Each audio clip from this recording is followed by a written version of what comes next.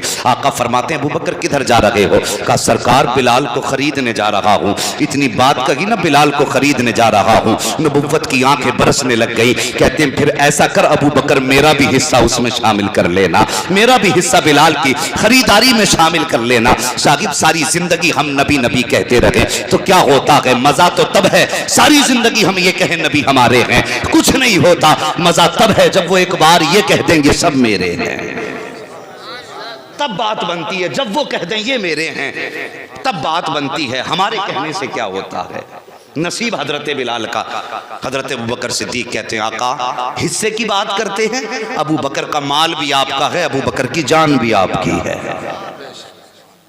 پہنچے او یار عشق پیدا کرو دلوں میں، عشق جوانوں بچوں، نبی کا عشق پیدا کرو۔ نبی سے زیادہ کائنات میں ہمارے لیے کچھ بھی نہیں ہے۔ اگر کوئی یہ کہے نبی کے نام پہ سر کٹانے کے لیے تیار ہو تو کھڑے ہو جاؤ کہ ہاں نبی کے نام پہ ٹکڑے ٹکڑے ہونے کو تیار ہیں۔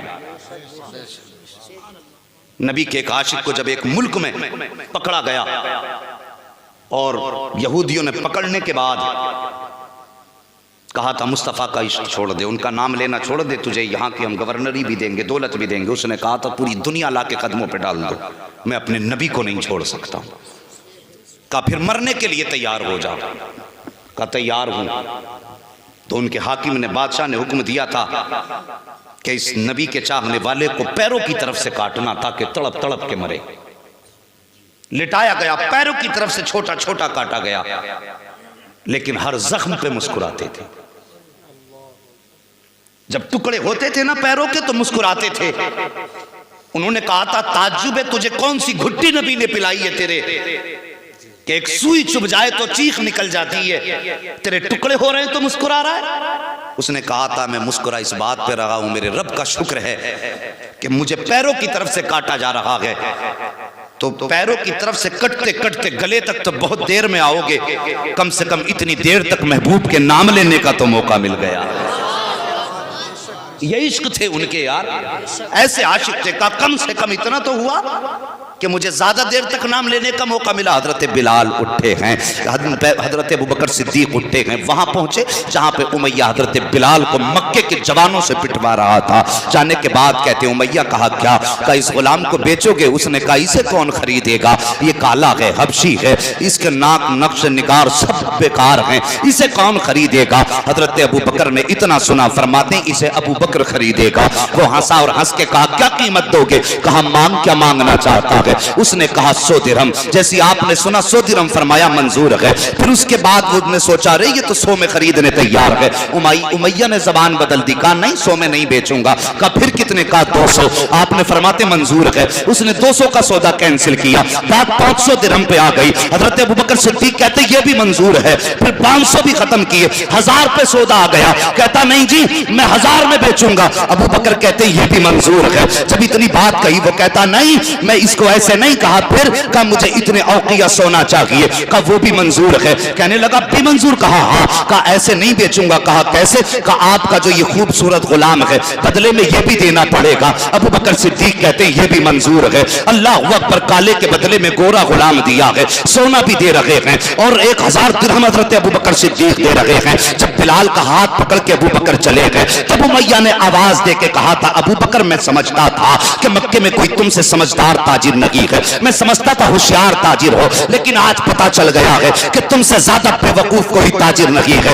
آپ نے فرمایا کس لیے؟ اور اس نے کہا تھا اگر تم ہوشیار ہوتے تو اس طرح مکے کے بازار میں لٹ کے نہ جاتے. ابوبکر صدیق مسکرائے ہیں اور مسکرا کے فرماتے ہیں نادان میں لٹ کے نہیں جا رہا ہوں, بلکہ آج تک ابوبکر نے اپنی زندگی میں اتنا بڑا منافع کبھی حاصل نہیں کیا ہے جتنا آج بہتر سودا ابوبکر لے کر کے جا رہا ہے. تب امیہ نے کہا تھا جس سودے کی بات کرتے ہو اللہ اکبر. ابوبکر کہتے ہیں سن لے بات یہ ہے کہ ابوبکر لٹ کے نہیں جا رہا ہے بلکہ مکے کے پورے بازار کو لوٹ کے لے کر کے جا رہا ہے. جیسے اتنا امیہ نے سنا تھا کہ ابوبکر بتاؤ تو صحیح کہنا کیا چاہتے ہو؟ ابوبکر کہتے ہیں سن بات یہ ہے تو نے قیمت بہت تھوڑی لگائی ہے, اس کی قیمت بہت تھوڑی لگائی ہے. نادان اگر تو اس کی قیمت آج ابوبکر کی جان سے لگا دیتا تو میں جان دے دیتا, لیکن بلال کو خرید کے لے کے جاتا. تب امیہ نے کہا تھا بتا تو صحیح ابوبکر آخر اس بلال میں ایسا کیا ہے جس کی ہر قیمت دینے کے لیے تیار ہے؟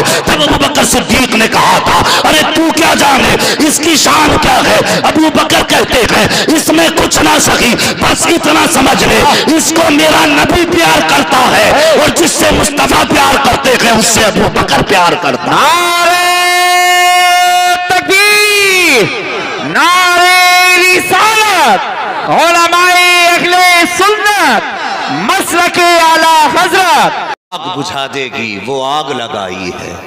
یار غار نے بلال کو خریدا, چلنے کی طاقت نہیں تھی. حضرت بلال میں چلنے کی طاقت نہیں تھی, کاندھے پہ اٹھایا اور مصطفیٰ کی بارگاہ میں لا کے سامنے آقا کریم کے جہاں آقا بیٹھے تھے اس کے دروازے پہ لا کے اللہ اکبر حضرت بلال کو کاندھے سے اتارا. مگر حضرت بلال کی گردن جھکی تھی. حضرت بلال کے تصور میں یہ بات تھی کہ جو آقا ہوتے ہیں وہ غلاموں کو قریب نہیں کرتے ہیں. یہ حضرت بلال کے تصور میں بات تھی. میرے نبی نے بلال کا چہرہ دیکھا اور کھڑے ہو گئے سرکار اپنی جگہ سے. سامنے بلال ہیں, ادھر آمینہ کے لال ہیں, اور آقا نے یوں بازو پھیلائے, فرمایا آ بلال میرے سینے سے لگ جا. اللہ اکبر. وہ بلال جس میں چلنے کی طاقت نہ تھی, جیسی نبی نے یوں اشارہ فرمایا ہے آ بلال میرے سینے سے لگ جا, حضرت بلال نے دوڑ لگائی ہے اور جانے کے بعد وہاں جا کے ٹھہر گئے جہاں پر مصطفیٰ کا بستر بچھا ہوا تھا. بستر کے اوپر ابھی بلال نے قدم نہیں رکھا ہے, پہلے ٹھہر جاتے ہیں. آقا فرماتے ہیں بلال کیوں ٹھہر گئے ہو؟ عرض کرتے ہیں سرکار آپ آقا ہو میں نوکر ہوں, آپ مالک ہو میں آپ کا غلام ہوں, اور